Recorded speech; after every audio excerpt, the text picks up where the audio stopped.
What is it that some people don't understand that gets a guy like you riled up about the immigration problem in this country? Well, mainly it's a legal issue, okay, about breaking the sovereignty of the United States. Okay, we are a sovereign nation, and all sovereign nations in the whole world have their rules in regards to their borders. This isn't a white, brown, black, yellow, green issue. It's strictly a legal issue. John, how do you argue with that? Well, I agree that we do, there is a legal issue here, and it is illegal immigration, and people that don't have legal status should not be in the United States. But one point that I disagree with Craig is the way they're treating these issues as criminals. I don't agree with that. So you're saying the people who are already here, they should find some kind of pathway for them. Is that what you're saying? I'm saying that the federal government should come in and step up. You're saying it should be one law. One law. All over the country. Exactly. If we want our country to be a totally constitutional, lawful nation, we have to do what's right. And these people aren't here legally. They must be sent back if we're going to uphold the rule of law. And the law is already written. What do you say to those who say, look, essentially, I was recruited to come to this country.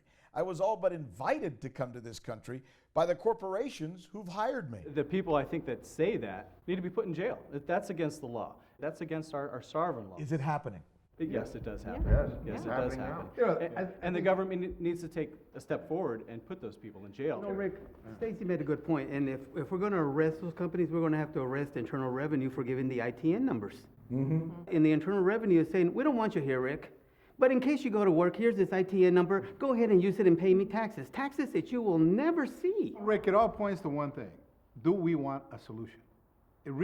Are we looking for a solution? Because when we hear Sandy say they're here illegal, deport them.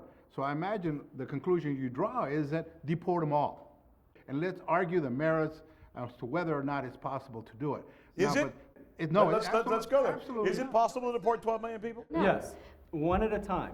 And as we come across people who are here illegally, the solution is deport them. Now, we have to work in tandem with the federal government and state governments and local governments to enforce those immigration laws that they're allowed to enforce. If we're starting with the premise that deportation of everyone that's here illegal is the answer, you know what? We're not going to find a solution for this. You guys get stuck there. You never move to finding a solution. All you're doing is stuck on let's deport them, and that's it. That's your solution. Why can't the United States of America, a sovereign country, come up with a plan to make sure it controls who comes in and who comes out of this country? First of all, we're all in favor of secure border. Right. The question is, you'll never secure it 100% to the satisfaction of 100% of Americans. You just can't do that. So at what point do you move from securing the border to talking about the issue of immigration? There's a moral responsibility that we have to have.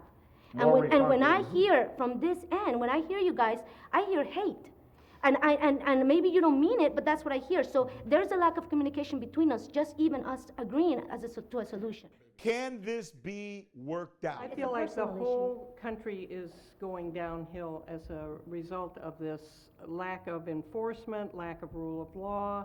We've just all deteriorated to an amoral society. I'm an optimist. I believe, yes, it can be worked out. There is and I- hope, and there's a hope with the group. Thank you very much.